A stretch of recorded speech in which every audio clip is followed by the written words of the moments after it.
Husker continues to brawl with Joe. However, without the extra dice from charging, the attack only increases Joe's harm.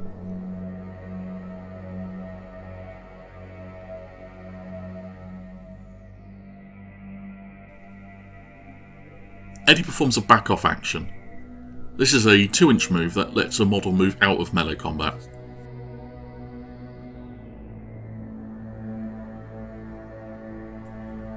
They then fire point-blank range at Vigo. The shot causes more than enough hits to take Vigo out of the game.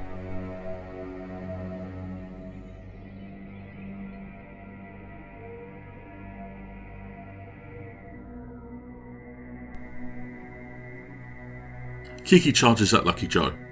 With her bat's wind up, Joe's level of harm, and being outnumbered, Kiki causes enough hits to cause a second injury.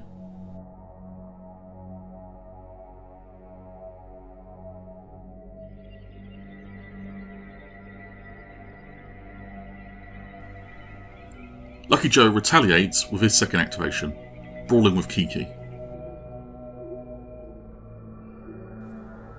The attack incapacitating the Wolfpack Raider.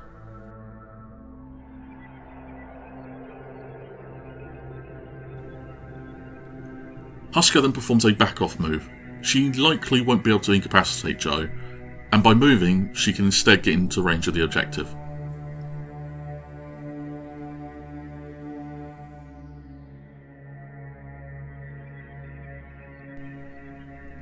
Slick Rick takes a shot at Husker, but fails to do anything.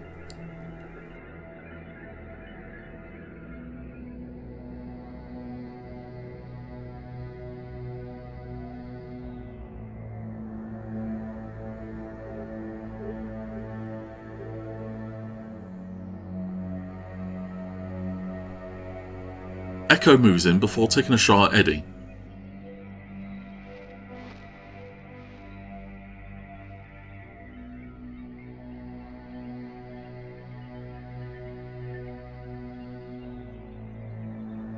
The shot, remarkably, causes enough hits and Eddie is incapacitated.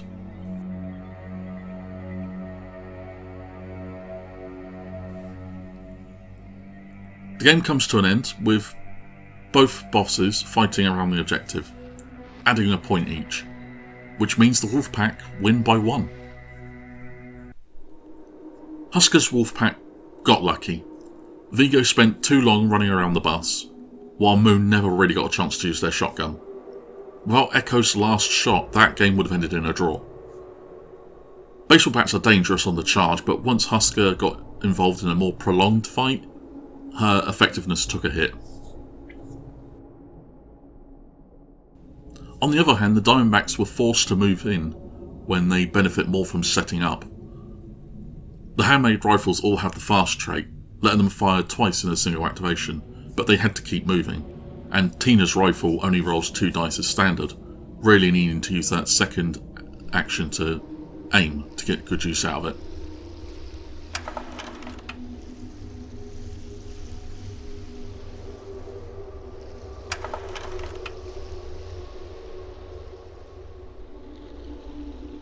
And that was Fallout Fractions.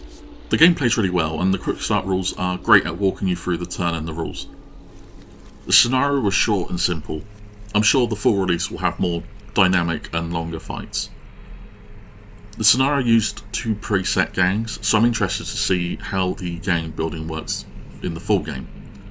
If you're interested in trying the game out, the quick start rules are available for free on Modiphius' website. I'll have a link in the description. Apologies for swapping out the Khorne vs Wood Elves Blood Bowl video for this one, but with the release date of the Fallout series, making the switch became too tempting to pass up. The Blood Bowl video will be the next one on the channel though. Until then, thank you very much for watching, take care.